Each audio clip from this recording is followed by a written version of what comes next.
Bonjour! Alors aujourd'hui, je vais vous montrer comment enregistrer une vidéo avec un outil qui s'appelle le Screencast-O-Matic. Je vais aussi vous montrer comment ensuite déposer cette vidéo-là sur YouTube et comment la rendre accessible sur... moi, j'utilise Moodle, mais sinon, vous pouvez aussi utiliser Google Classroom, c'est équivalent. Donc, la première chose, c'est, j'utilise moi Screencast-O-Matic que vous voyez écrit ici. Donc, vous avez là l'adresse du site tout en haut. Juste vous dire que, bon, étant donné que je suis en train de filmer avec cet outil-là, ben je peux pas en même temps aller sur la vraie page et partir l'outil vidéo parce que je l'utilise déjà. Donc, pour le début, ce que j'ai fait, c'est que j'ai pris quelques captures d'écran pour vous montrer un petit peu comment ça marche. Donc, au départ, quand vous vous retrouvez sur la page de Screencast-O-Matic, vraiment, c'est bon à savoir que c'est un outil qui est gratuit. Donc, vous pouvez filmer gratuitement 15 minutes de vidéo. Et en passant à 15 minutes, c'est le maximum que je vous suggère de faire de toute façon. Une vidéo qui est trop longue, on va perdre la motivation des élèves. Donc, rapidement, là, ça devient monotone et long à écouter. Donc, c'est vraiment le gros maximum, 15 minutes. Idéalement, on va essayer d'aller chercher 8 à 12 minutes. Là, je pense que c'est une bonne durée. Ensuite, vous voyez que, bon, ça peut filmer l'écran de votre ordinateur et que moi, j'ai mis aussi une image de moi en train de parler. Ça, c'est un autre élément. J'ai déjà regardé des vidéos faites par mes enseignants quand j'étais à l'université qui n'avaient pas ce petit outil-là là, avec la webcam. Et ça aussi, ça fait en sorte que ça devient rapidement plate à écouter, une vidéo qui est seulement théorique où est-ce qu'on ne voit personne. Donc, c'est sûr que on n'est pas tout le temps en train de regarder la webcam. Donc, souvent, on doit regarder notre écran, notre souris, notre ordinateur, mais quand même de voir quelqu'un, dans la vidéo, ça ajoute vraiment un petit quelque chose. Donc, je vous suggère aussi d'utiliser ça. Donc, l'outil que j'ai ici, donc vous voyez que vous devez premièrement appuyer sur Launch Free Recorder. Vous allez avoir un petit genre de petit sablier qui va ouvrir. Ça peut prendre du temps si c'est la première fois que vous l'ouvrez.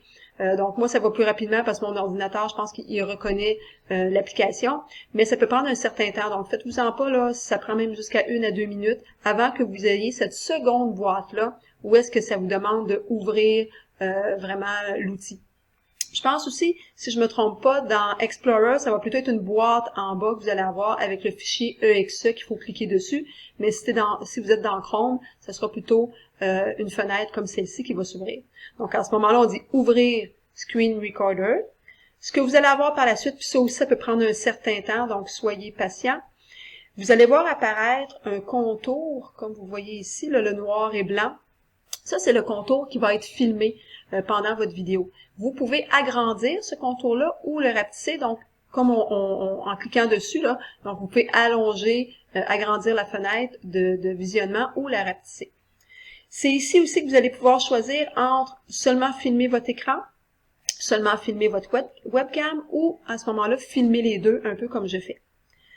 Vous voyez ici la durée maximum qui est de 15 minutes, le micro. J'avais tendance à filmer avec un micro avant.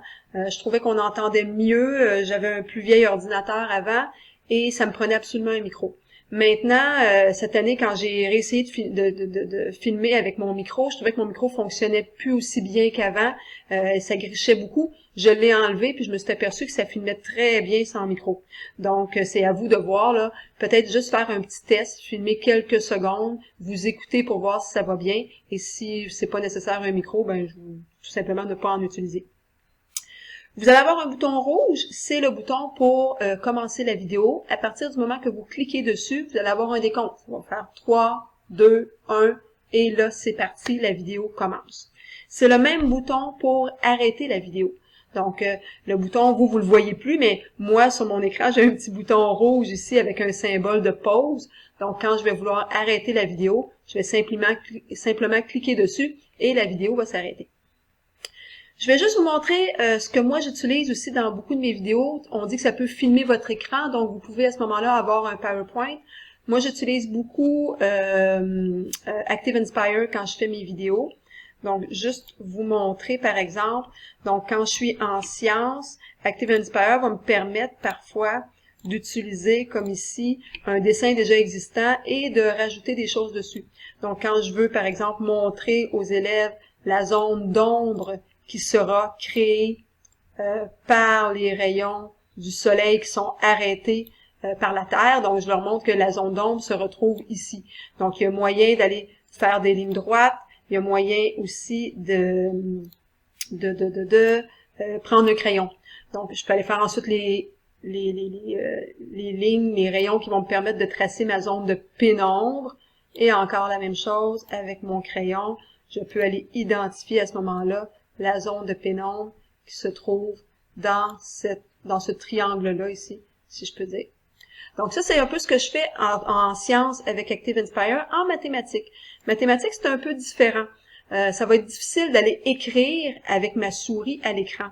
Donc, étant donné que je suis pas très bonne pour écrire, là, vous pouvez voir, j'ai fait des flèches plus bas là avec ma souris, donc c'est peut-être pas les plus belles flèches que vous avez jamais vues là. Donc, ce que je fais à ce moment-là, c'est que je prépare mon fichier d'avance.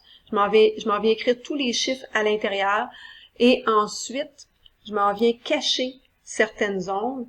Donc, je prends du blanc, je me fais des rectangles blancs un peu partout, parce que si je montre tout de suite aux élèves ma page, ils vont pas m'écouter. Ils vont simplement se mettre à écrire et à noter tout ce qui est écrit sur la page sans écouter ce que j'ai à dire, et les explications sont importantes. Donc, je m'en viens comme ça faire des rectangles un petit peu partout. Et quand je fais ma vidéo, ben simplement, quand je suis rendue à cet endroit-là, je donne mes explications et je peux retirer à ce moment-là mes boîtes en donnant les explications. Donc, ça peut être quelque chose qui peut être utile, entre autres en mathématiques, mais peut-être dans d'autres matières aussi. Donc, c'est ce que moi j'utilise, mais comme je disais, ça peut être un PowerPoint, ça peut être n'importe quoi, n'importe quelle image que vous avez besoin de montrer. Ça pourrait être quelque chose directement sur Internet. Donc, il n'y a pas de limite là, à ce que vous pouvez filmer. Quand on a terminé de filmer, à ce moment-là, comme je vous disais tantôt, je vais devoir venir peser sur mon petit bouton rouge qui est en bas de l'écran et je vais ensuite venir cliquer sur « Compléter ». Donc, je vais avoir cette barre-là qui va venir dire « Ma vidéo dure combien de temps? » Et là, je viens dire « Compléter » et « Sauvegarder » par la suite. Donc, c'est vraiment là, ici « Compléter » et ensuite « Sauvegarder ». Une fois que j'ai fait ça, vous allez avoir cette fenêtre-là. On peut soit sauvegarder le fichier, télécharger sur Screencast-O-Matic, ça c'est quand on a un compte, ou télécharger sur YouTube. Télécharger sur YouTube, je vous le suggère seulement si vous avez déjà votre chaîne YouTube. Étant donné que certains enseignants vont vouloir peut-être mettre ça sur la chaîne de l'école, à ce moment-là, ne pas l'utiliser parce que ça va vraiment ouvrir YouTube sur votre compte Google à vous. Donc, sur votre compte Google de jdlm.qc.ca qui est créé déjà par l'école. Donc, si vous voulez utiliser la chaîne YouTube de l'école parce qu'elle est déjà configurée, à ce moment-là, sauvegardez votre fichier comme étant un fichier vidéo qui va se sauvegarder sur votre ordinateur et ensuite, on ira ouvrir le YouTube de l'école et on ira y déposer notre vidéo. Donc, vous allez cliquer sur « Fichier vidéo » et vous allez ensuite avoir cette fenêtre-là. Le type de fichier, je n'y touche pas. Le nom du fichier, ben là, oui, vous allez le changer, donner le nom que vous voulez. Ensuite, le dossier, c'est à quel endroit vous voulez l'enregistrer sur votre ordinateur. Donc oui, cliquez là-dessus, allez choisir l'endroit exact sur lequel vous voulez sauvegarder votre vidéo. Et le reste, je ne touche à rien et je fais à ce moment-là publier. Là, ça va prendre un certain temps. Votre vidéo va se créer, donc vous avez quelques minutes pour aller faire autre chose. Et votre vidéo va se retrouver à l'endroit que vous allez avoir déterminé. Donc, dans mon cas, ça se retrouve dans ma section vidéo. Si je m'en viens voir mes vidéos de sciences.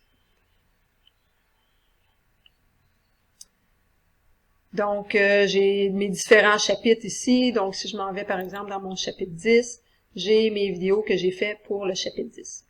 Donc, à partir de ce moment-là que ma vidéo est sauvegardée sur mon ordinateur, là, je vais pouvoir aller la mettre sur YouTube.